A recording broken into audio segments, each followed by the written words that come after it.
Our next presenter is someone who is known throughout the city of Edmonton and certainly has been a friend to the media when it comes to advocating for women's issues.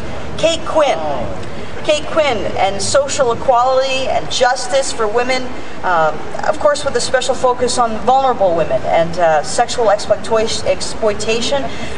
Certainly throughout the time I've been here dealing with Kate, and stories where we've had missing women or we've had women where we're working to get women who are working in the sex trade off the streets, she's usually the first person we call, and she's always around and she's always willing to take time and give of her gifts and talents to spend the time to help the media and therefore I think the public understand this very important issue.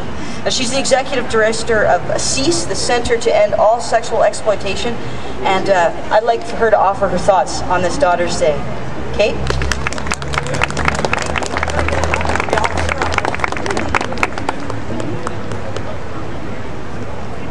Thank you so much. It is so hopeful to be here in deep solidarity among women and men and across cultural communities. I want to thank the visionaries and the hard workers who brought Daughter's Day to life in Edmonton. I will begin in pain and end in hope. 15 years ago today, an Edmonton mother received the horrific news that her beautiful daughter's body had been found in a farmer's field. Her daughter was 21 at the threshold of life, a life denied through murder. We know that over 35 Edmonton daughters are known to be victims of murder. We know that many are missing, and we know that many are struggling.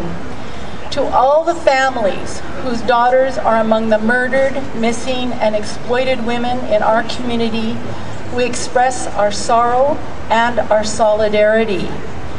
What does solidarity for our exploited daughters mean, whether they are visible on the street or invisible in homes, in hotel rooms, in body houses, through pornography, and many other venues? It means taking action to decrease vulnerabilities and increase opportunities for life. At the very basis of this is to address poverty and to address discrimination against women.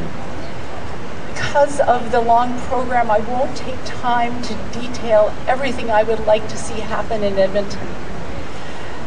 But much has been spoken already today. I would like to shift now to the men in our community, and I would really like to thank the men who were the visionaries behind Daughter's Day and all men who work in solidarity with women. Thank you. Thank you. This is not a women's issue. This is a humanity issue, and we work it together. Our organization has created Men of Honor Awards as one positive way to stem the violence against women. We thought to ourselves, who are the men who get the headlines? It's only the men who rape, who murder, who beat. We need to change that. We need to change that for our women and for our boys and our men. So we celebrate men who are positive male role models in our community. And I invite you to think of some of those men and nominate them next year. Thank Councillor Sohi, he is our honorary chairperson.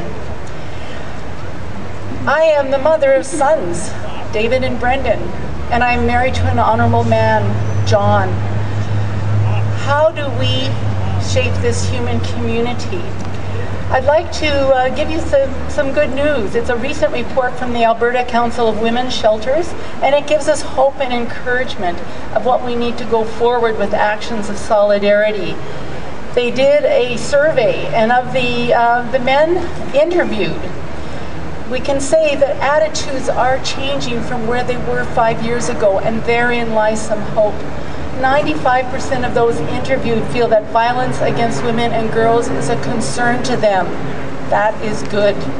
99% of the men interviewed agreed that men can make a difference in promoting healthy, respectful, nonviolent relationships. That is good news. Over 90% believe that fathers should educate their sons about healthy, equal relationships and respecting women. That fathers should educate their daughters about their right to healthy, equal relationship.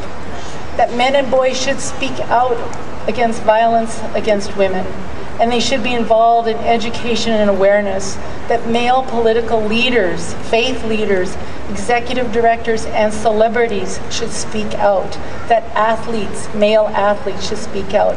And that government should do more to support programs and to create these opportunities for educating and violence against women. I would like to just end with a quote, because I think this is what brings us all together. It's from our Boyle Macaulay News. Our editor is Paula Kerman, and it's painted on an alley, a garage in an alley, in an area where there's a lot of visible exploitation.